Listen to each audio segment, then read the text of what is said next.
Live fastball starts in 50 seconds from now.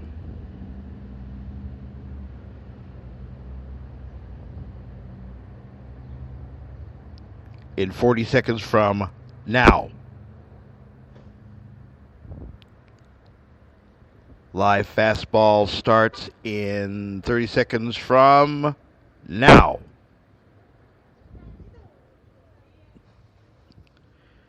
In 20 seconds from now.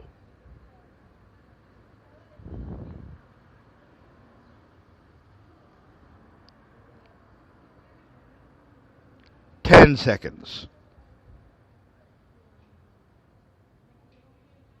5 seconds. And welcome to this special Fastball edition. This is Don. Thanks for listening. We are live.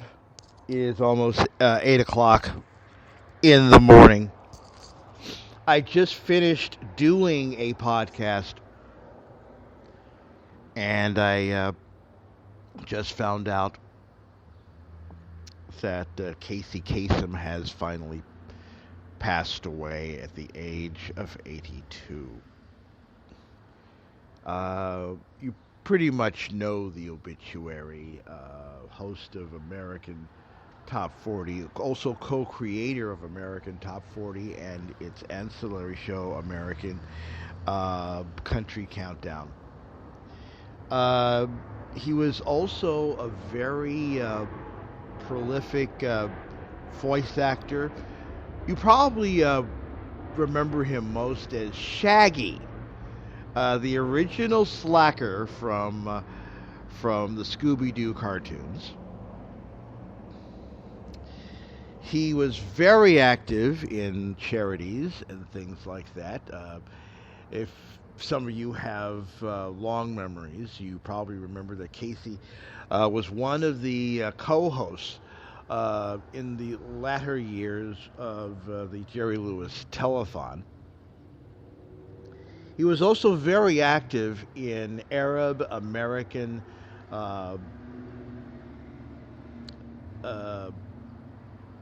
politics and anti-defamation, along with his friend and business partner, Dom Bostani.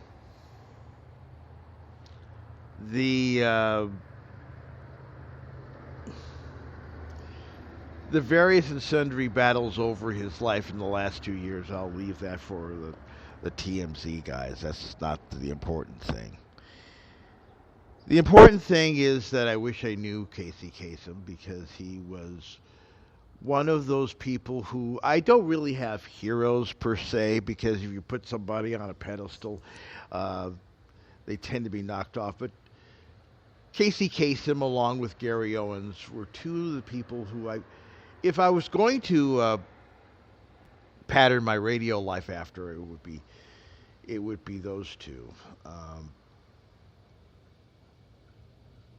There were a lot of people who said that I sounded like Kasem, which I don't. But maybe because when I was in radio, I had a much smoother delivery than I do right now. He was famous for the long-distance dedications, and those were very special to a lot of people. You know, to be able to write that, and for Kasem to say, I have a letter from this guy who wants to say to his wife, I love you and I need you and I can't live without you. Now I have to get rid of the skank that I picked up last night, and then we can be happy. Here's a long-distance dedication torn between two lovers. It was spoofed a lot. And of course there are these audio pieces of gold that are out there, which I'm going to probably post one or two today, on my Facebook and Twitter pages. Uh, People think that when you're a radio, you just sit down and you're just smooth. You just do those commercials just like that. No, you don't. You go through them and you read the copy, and then you try to do the best job you can. And one of the reasons why I got hired, my first radio job, is not because I did a pretty good commercial. They found the 47 takes it got to get to that point. And they figured, if this guy takes that much time to do it right, we'll hire him. And it's the same. It was the same with Casey Kasem. When you hear some of these outtakes, not excuse me. Not only do you find out that he curses like a sailor, but you also kind of have a feeling for what guys who have to deal with local program directors and local general managers have to do. They don't know how to do a slogan to save their lives. And like I said, those outtakes are going to be coming up. But I do have to say there were a lot of people who were wondering, why am I posting such negative stuff about what was going on with Casey in the last several months of his life. As I said, Casey was someone I looked up to.